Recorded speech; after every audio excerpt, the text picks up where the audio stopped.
Sister Clare Crockett, servant sister of the Home of the Mother, alone with Christ alone. Foreword by Father Rafael Alonso Raimondo, written on August 11th, 2020, on the feast of St. Clare of Assisi. Sister Clare and I travelled together on the last plane trip she made. I was leaving Guayaquil and she was leaving Quito. I was alive in the flesh, she was not. I was relatively comfortable in a plain seat in economy class. She was in a wooden box, sealed within another wooden box. We both had the same destination, the airport in Barajas, Madrid. A few hours before leaving Guayaquil, the sisters from Spain had informed us that Sister Clare's remains would be sent on our very same flight and would be placed in the airport warehouses in Madrid on the way to her homeland, first Dublin and then Derry. The sisters asked me if I wanted to celebrate Mass there in the warehouse, along with some of our priests, the servant priests of the Home of the Mother, and some of the sisters. The airport chaplain arranged everything. There, worn out by the trip, we celebrated Mass for the eternal rest of our sister's soul before her coffin, upon which we had placed 3 red roses.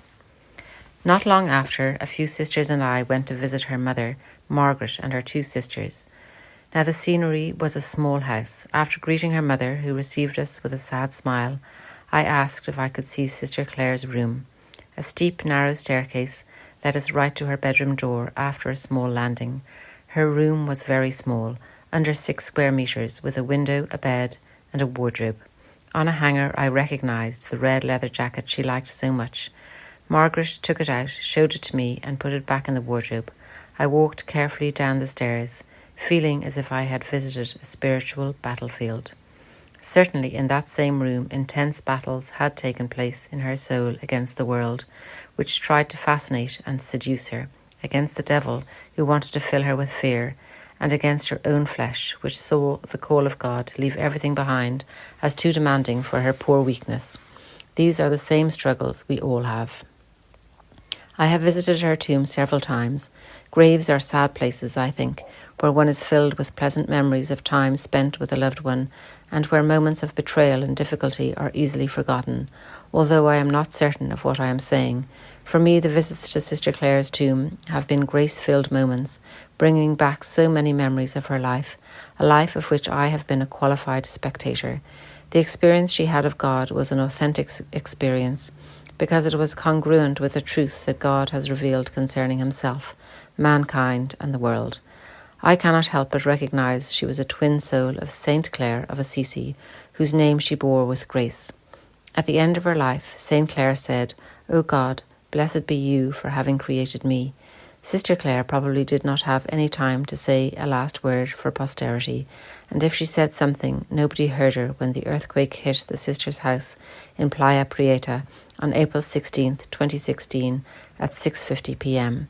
But not long before, the sisters were talking about death and the fact that God could call them in that very instant. Sister Clare said that she was ready for the moment when God would say to her, as in the Song of Solomon, "Come, my spouse, my dove." She was not afraid. This was very characteristic of her and what defined her soul.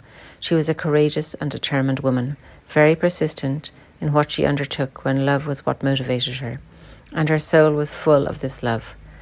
With Saint Clare, her namesake, she could say to herself, "Go forth in peace, for you have followed the good road.